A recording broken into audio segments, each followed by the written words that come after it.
Because fat. You're talking about testosterone. I'm talking about testosterone. So number one, lose a little weight.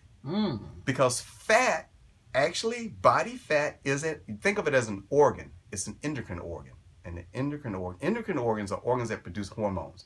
And guess what hormone fat produces? It takes the testosterone that your body makes, your testicles make, turns it into estrogen. Ooh. And that's why obese men will have teeny tiny testicles and can get boobies. Yes. So, men out there, yet another reason to lose a few pounds. Okay. Now, number one. That was number one. Number two. You know, we badmouth salt all the time. We talk about salt all the time. We do. Salt is this and salt is that. Well, you know, now there's some emerging data that says that salt, not so bad. Actually, salt, if you get too little salt, people that eat too little salt actually don't live as long. Really? Yes. So it's more of a Goldilocks type phenomena.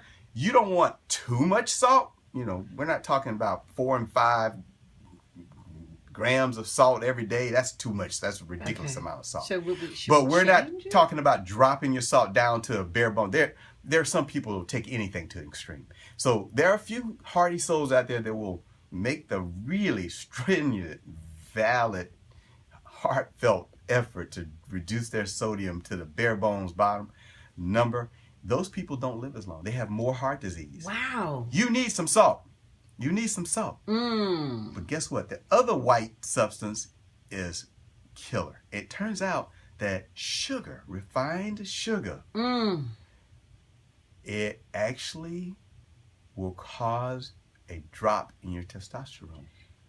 Yeah. I just talked So every time I think about eating some sugar, I think about having a little good time with my wife, and I go, man, that sugar ain't all that important.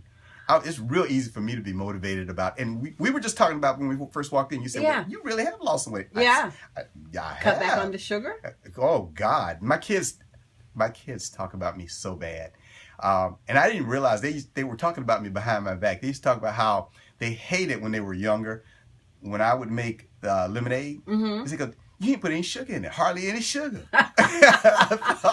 So they would go, when they wanted some lemonade, they would go they did do their dadgummits to find their mom, to get their mom to make it. They didn't want me to make it because I put the absolute minimum amount of sugar in that stuff. And you know, Dr. David, speaking of sugar, I just talked to a mother who said that her child, she just found out that her child is allergic to sugar.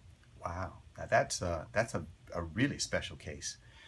But I will tell you that the average American will eat all over a ton of sugar in their normal lifetime. We eat too much sugar. The average American is eating like 150 pounds. So basically, you know, my weight in sugar every day, every year. And you just can't do that. And so then the third really easy. Number three, you know, everything great comes in threes. So lose a little weight. Kick the refined sugar to the curb. Sugar in its natural setting. So sugar that's bound to to fiber, great. So the sugar like sugar you get in eating an apple, great. The sugar you get in eating an orange, the whole orange, right? Phenomenal, because it makes a difference how you get the sugar. It makes a difference how quickly the sugar gets into your blood. And then the third thing, and we've talked about this before, and that's the high intensity training. So, you know, you've got options. You can exercise, do your 30 minutes of exercise 3 times a week, or you can do basically about 7 to 10 minutes of high intensity exercise 3 times a week, 2 to 3 times a week. Okay.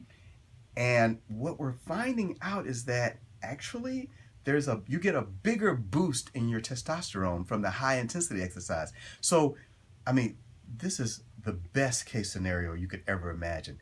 We're talking about, I mean, this is better than free 99. We're talking, you do a minimum amount of exercise over a shorter period of time, and you get extra benefit. You get extra goodies. Not only does it make you feel better, you lose weight, but you get a better control of your glucose. Mm-hmm. And I think that's probably the key, because if you have these high peak sugar levels in your blood, Mm-hmm. that has bad effects on your testosterone level. Wow. So just doing those 3 things, men, I'm telling you guys out there right now, you want to bring back the testosterone you had in your early 30s, do those 3 things. Is that why the weight loss guru or the exercise guru, Sean, I can't think of his last name right now, he's actually started doing shorter exercise bouts for people, like 10 minutes, 7 to 10 minutes, or 5 to 10 minutes. And he's saying you can do this on a daily basis and get all that you need instead of in just a few minutes. Yeah, and you don't have to do the 30 or you're less likely to have an injury. And bear in mind, high intensity doesn't mean you have to do high intensity for me. Mm-hmm. So I'm in pretty good shape. I will honestly, to be fair, I walk as much as I can. I try to, I really push the envelope, make certain I get at least, right now I'm getting at least 11,000 steps a day. Are you one of those people that parks way out in the parking lot? I do. Right now my car is way over on the other end of the parking lot. Wow. And sometimes I'll lap the parking lot before I come in. Get here early and lap the parking lot. I go to the bathroom that's farthest away, except when I'm in this building where the doors are locked. There's all these kind of little techniques. Yeah. Do you take the stairs a lot? Is that important? Absolutely. I was just asking Mary, the front desk lady, I said, is there a way to get up here? Because it looked like you had to take the elevator to get from the first floor to the fourth floor. I'll show you on the way out. So you show me. Okay. Because that has been really bugging me. And I was a little upset with WDIA. I thought, now, that's just not right. Yeah. When you make it so I have to take the elevator, that's just not right. It's not right, but it's not right either. We're good. Because we do have stairs. So all of that said, high intensity for me is going to be... So I did a little high intensity this morning. So I jumped on my treadmill and I jogged for about 3 minutes. And then for 60 seconds, for 1 minute, I cranked the treadmill up all the way to 10. Now, if you have any exposure or experience to the treadmill, that's kicking butt. I put mine at 15. Well, you're a killer. And I walked this morning for 15 minutes at 15. At 15? And for 15 minutes, you can't walk. For 15. I did. At 2.5. Oh, okay. It was elevated. You had a 15% elevation. Yeah. I'm talking about, I'm at a rate of, when you put it at a rate of 10 on the treadmill, that means that in an hour, if you were able to continue so you mean 10 as far as speed? The speed. Whoa. Yeah. You're running. Exactly. But that's high intensity. That's how I get my high intensity. Okay, that's good. I'm glad you explained that. You can do that also with elevation. Okay. But I prefer to use the rate thing, because actually I love running. I just can't.